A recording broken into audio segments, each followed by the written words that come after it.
Please like and subscribe. Today, I want to talk about something that I get asked about a lot because it's about how many reps a pitcher should throw in each practice so that they don't hit overuse, but they get the most out of their practice. So I have a theory about this, and I grew up during the 90s where we had this myth, this belief that there was no such thing as overuse and underhand because it's a more natural motion. And we know better than that today, and we know that that is a myth and that you can hit overuse very easily in pitching. So I want to talk about why it is that we didn't really hear that much about overuse back then compared to today. And I think that it was how we were taught, because when I was a kid growing up and I looked up to Lisa Fernandez, and I have a video over this, she would go around and talk about, and it was very inspiring, that she would throw 300, 500 reps in one practice. She wouldn't call it a practice unless she hit at least 300 reps. I did the same thing, and many other pitchers my age did as well back in the 1990s. And even in the early 2000s, you would also hear that overuse is just a myth in pitching. So I think that the reason that I never got injured and week in, week out, month after month, year after year, I was pitching 5 games in one day constantly, it just over and over and over. And I think that the reason that I didn't hit overuse was because it was how I conditioned my body and how I was practicing at home, because I did build my reps up. I don't remember if I really did it in a slow progression like I tell my students to do today, that if you expect that you're going to throw maybe 150 reps in one day, you need to build up slowly, maybe start with 50 and then add 10 the next week, and then the 10, or every other practice add 10. It's up to you.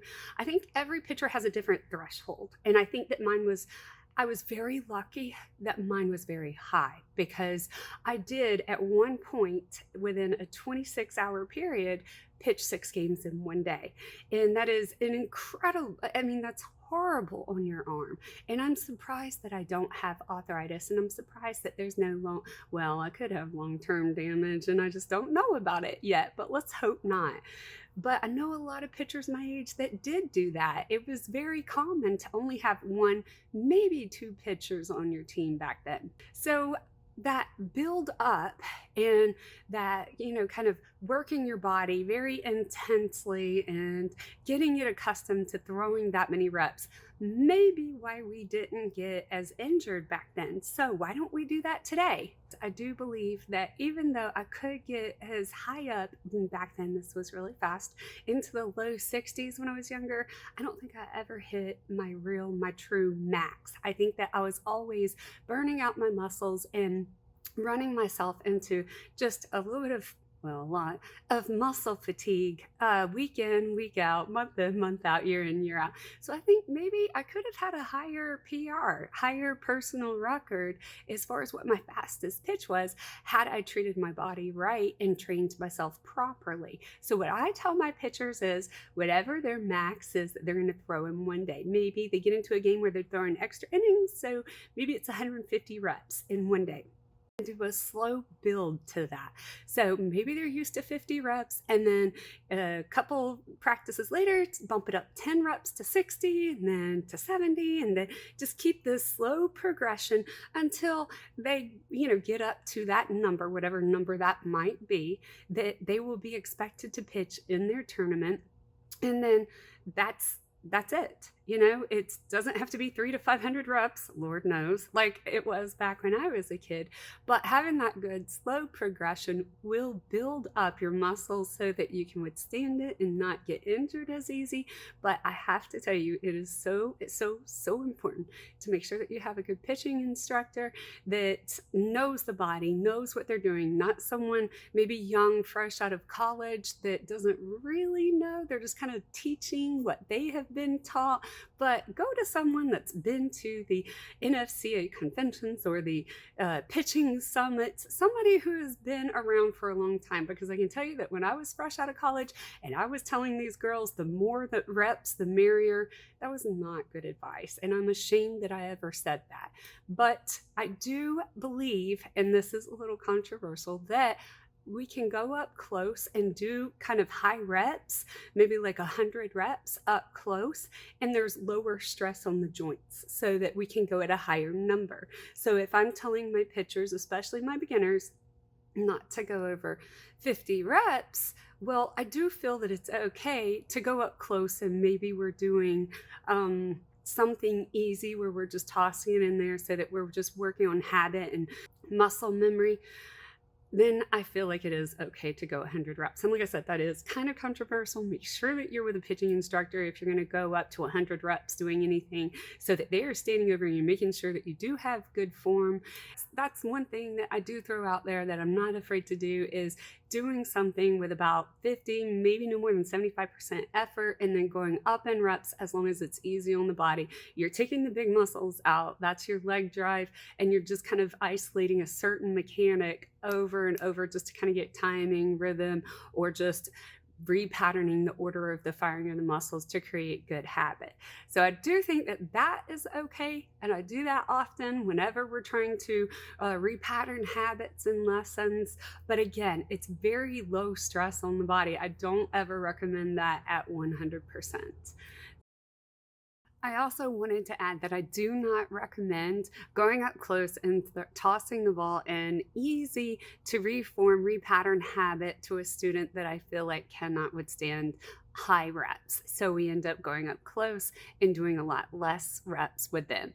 Every pitcher is an individual, and you have to teach them like an individual. So I definitely do not do that with everyone. And I've been doing this so long that I do have a pretty good idea of which pitchers I can take up close and go higher than 50 reps, all the way up to as much as 100 sometimes, as long as it's very slow, low stress on the body. And I do have a very good idea as to the pitchers that I stay away from that with, because I don't feel comfortable doing that. I also wanted to add that not all young pitching instructors are simply teaching what they were taught. There are a lot of great young pitching instructors out there. It's just that kind of seems to be the trend most of the time, not all the time. So I wanted to clarify that, because that's not always true, and I shouldn't do that. I do think it is important for you to pick a pitching instructor that does attend pitching summits and NFCA classes, and that is certified or endorsed through the NFCA, because like they tell us during the classes, if and the speakers that are there are like UCLA and Tennessee, the Weeklies, and Pat Murphy from Alabama, so you're talking about amazing coaches that have been around the block. They know what they're doing. And they say, you are out there teaching, coaching the foundation for us to recruit from. So you better know and attend, and you know what we're teaching, so that when you are teaching the correct foundation that we want to recruit.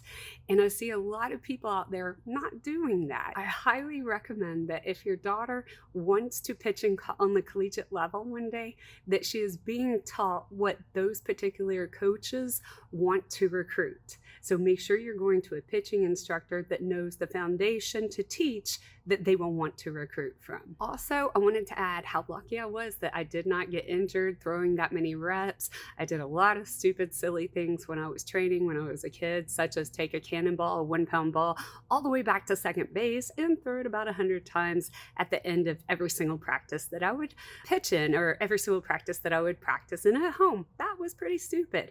And again, it was stuff like that that I really feel like that's the reason why I never hit my max potential speed, is because I was sending my body into constant fatigue. So again, live and learn.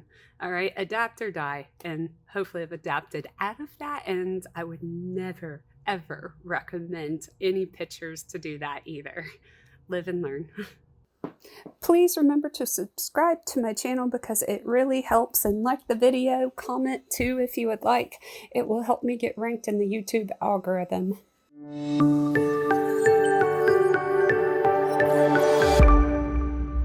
Please like and subscribe.